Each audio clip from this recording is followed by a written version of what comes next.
Welcome all. आज मैं आपको बताने वाला हूँ system dot outdoor and println function के बारे में।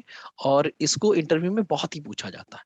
अगर आपको ये अच्छा लगे तो आप मेरे चैनल को सब्सक्राइब करना। ठीक है, तो सबसे पहले बात करते हैं system dot out dot println. एक फंक्शन तो आपका ये होता है। इस फंक्शन का क्या यूज है कि जब भी आप इस फंक्शन को यूज करते हो तो जो भी आप इसमें पास करोगे, जो भी स्ट्रिंग या जो भी एक्सप्रेशन पास करोगे, वो प्रिंट होगा। और कंट्रोल जो होता है कर्सर का, वो क्या होगा, उसी लाइन पे रहेगा। ठीक है, यानी कि अगर इसके बाद आप कोई दूसरा स्टेटमेंट प्रिंट करने के लिए system dot out dot println का यूज करते हो तो आपकी प्रिंटिंग एक ही लाइन में होती चली जाएगी। ठीक है, अब दूसरा आता है आपका system dot out dot println. Println में क्या होता है, इस फंक्शन में एलन यूज होता है और इसका पर्पस होता है जब भी आप चाहते हो कि आपका जो भी इसमें एक्सप्रेशन पास करो, जो भी स्ट्रिंग पास करो, वो पूरी प्रिंट हो। और प्रिंट होने के बाद अपने हाथ आपका कर्सर का जो है वो कहां जाए, नेक्स्ट लाइन पे आ जाए। वो कर्सर का कंट्रोल नेक्स्ट लाइन पे आ जाए। तो ये करता है क्या, आपने कोई भी प्रिंटिंग इसमें डाला, सपोज आपने इसमें गॉड डाला, गॉड लिखा, और उसके बाद आपने आपने उसके बाद नीचे कोई दूसरा स्टेटमेंट लिखा, तो ये लाइन जो system dot out dot println, इसके अंदर गॉड होगा, वो गॉड प्रिंट करने का कर्सर आपका क्या हो जाएगा, अपने हाथ नेक्स्ट लाइन पे आ जाएगा। तो अगली प्रिंटिंग नेक्स्ट लाइन से होगी। ठीक है, तो इसको समझने के लिए मैं आपको एक काम करता हूं। आप ये देखो, मेरे पास एक मैंने क्लास बनाई है और उस क्लास के अंदर मैंने ये कोड लिखा हुआ है। आपको इसमें लिखा हुआ है system dot out dot print, मैंने गॉड लिखा है, फिर प्रिंटेलन में मैंने इज लिखा है, फिर प्रिंट में ग्रेट लिखा है, और फिर प्रिंटेलन मैंने एक ब्लैंक छोड़ा हुआ है। तो जब प्रिंटेलन ब्लैंक छोड़ते हैं, इसका मतलब होता है कि केवल कुछ पास नहीं करना है, केवल लाइन को क्या करो, कंट्रोल नेक्स्ट लाइन। तो आप खुद अपने उसमें सोचो, पॉज करके यहाँ पे, कि इसका आंसर क्या होगा। और मैं आपका आंसर ये देखो कंसोल में प्रिंट करता हूँ। ठीक है, तो आई होप ये समझ गया होगा कि आंसर क्यों आया होगा। आंसर इसलिए आया क्योंकि पहले गॉड जो है वो प्रिंट में है, तो प्रिंट गॉड सेम लाइन में प्रिंट होगा, उसके बाद लाइन को कंट्रोल नेक्स्ट लाइन पे नहीं ले जाएगा क्योंकि फंक्शन का नाम प्रिंट है।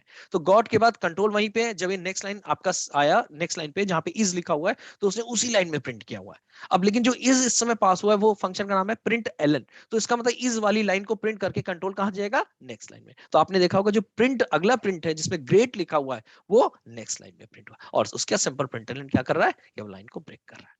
ठीक है, ये तो एक हो गया नॉर्मल डिफरेंस कि आपका प्रिंट फंक्शन और प्रिंटलन में क्या डिफरेंस होता है। अब आपको दिखाता हूं कि इंटरव्यू में जो क्वेश्चन पूछे जाते हैं, जो इंटरव्यू में बहुत इंपॉर्टेंट पूछे जाते हैं और अच्छे लेवल पे, आप कह सकते हो कि ओरेकल और माइक्रोसॉफ्ट लेवल में क्वेश्चन पूछे जाते हैं। ठीक है, तो आपको हमको लगता है कि हम जो इंटरव्यू में क्वेश्चन देते हैं उसमें बहुत ज्यादा वैसे पूछते हैं, नहीं, बहुत ज्यादा ऐसा नहीं कि बहुत डीप में जाकर, वो आपका देखते हैं कि आपकी अंडरस्टैंडिंग कितनी क्लियर है, how much you are serious, कितना आप सीरियस हो। तो आपके रूल होते हैं प्रिंटिंग के, ये कुछ रूल है प्रिंटिंग के। अब मैं आपको दिखाता हूँ यहाँ पे कि एक क्लास है, इस क्लास में आपको दिखा रहा हूँ कि मैं एक एक करके लाइन लिख रहा हूँ। देखो, मैंने एक लाइन ये लिखी, ये सिस्टम डॉट प्रिंट एलन का यूज किया, लॉर्ड प्लस 4 पावर 2 है।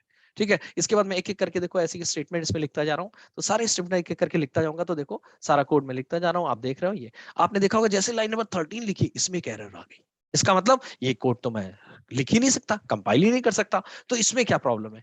ऐसे ही आप देखो, मैंने यहाँ पे एक और लाइन लिखी है, ये लाइन सही है। इसके बाद ये लाइन लिखी, सिस्टम डॉट ऑटो प्रिंटर जो लाइन नंबर 15 पे लिखी, इसमें फिर से कंपाइलेशन आ रही है। तो अगर आप इसका आंसर इंटरव्यू में पूछा गया था, ये इंटरव्यू का क्वेश्चन है कि इसमें कंपाइलेशन एरर क्यों आ रही है।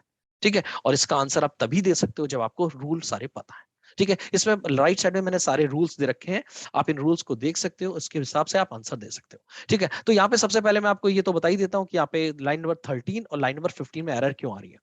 आप जब भी अपने सिस्टम डॉट आउट यानी प्रिंट स्टेटमेंट में कभी भी कोई भी एक्सप्रेशन यूज करोगे, तो उस एक्सप्रेशन में माइनस के लिए, स्पेशली माइनस के लिए ध्यान रखना है कि माइनस जो आए वो क्या है, किसी भी स्ट्रिंग के बाद में नहीं आना चाहिए। तो यहां देखो, लाइन नंबर अगर आप 13 में देखो, लाइन नंबर 13 में देखो, तो क्या आ रहा है कि मैंने लिखा हुआ है लॉर्ड +4 - 2।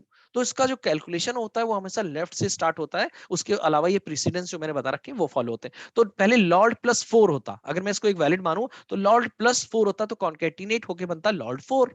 अब लॉर्ड 4 तो बन गया, लेकिन -2 का क्या मतलब है, क्योंकि माइनस का मतलब ना कॉन्केटिनेशन होता है, ना ही कैलकुलेशन हो सकती है। तो यहाँ पे क्या होता है, ये कंपाइलेशन एरर है कि ऐसा पॉसिबल ही नहीं है। अगर इसी की जगह आप मेरे लाइन नंबर 14 देखो, तो इसमें कोई कंपाइलेशन एरर नहीं है। क्यों, इसमें आपका देखो पहले लिखा है 4 - 2 और प्लस लॉर्ड। तो आपको मैंने बताया बाय डिफॉल्ट जो रूल होता है, रूल क्या होता है, लेफ्ट से स्टार्ट होता है। अगर आप मेरा फिफ्थ रूल देखो, तो 4 - 2 क्या करेगा, 4 - 2 को कैलकुलेट करेगा, इट विल बिकम 2। 2 एक स्ट्रिंग बन जाएगी, और प्लस राइट साइड में क्या है, स्ट्रिंग। तो आपके जो कंबाइंड होके बनेगा बनेगा 2 लॉर्ड। तो आपको ध्यान रखना, माइनस कभी भी जब माइनस आएगा तो सीक्वेंस में उससे पहले कोई भी स्ट्रिंग बननी नहीं चाहिए, कोई भी स्ट्रिंग प्रिपेयर नहीं होनी चाहिए। और यही रीजन आपका लाइन नंबर 15 में है, क्योंकि देखो इसमें हमने लॉर्ड से स्टार्ट किया, फिर 4 + 2 तक सही था, माइनस जैसे प्रॉब्लम। तो ये दो स्ट्रिंग तो पॉसिबल है ही नहीं। तो इन दो को तो यहाँ से हटा ही देते हैं, ठीक है।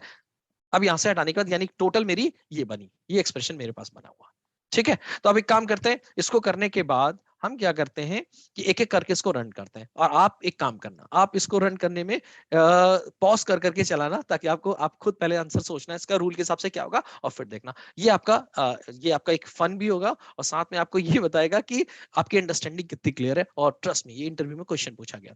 तो देखो वन बाय वन देखते हैं, आपका कंसोल है, एक एक करके देखो। ये आया, आपको क्या करना है, समझना है कैसे आया, ठीक है। और ये देखो एक एक करके आप अपने पॉज करते जाना और उसके बाद करते जाना, तो देखना आंसर क्या है। तो आप इसमें खुद देखना, आपको कहीं पे भी डाउट हो तो आप मुझे कमेंट बॉक्स में लिख सकते हो। ये देखो, है ना। और आपको अगर मेरा वीडियो पसंद आया हो और ऐसे ही और इंटरव्यू से रिलेटेड या टेस्टिंग से रिलेटेड वीडियो आप देखना चाहते हो, तो आप मेरे चैनल को सब्सक्राइब करो। Thank you.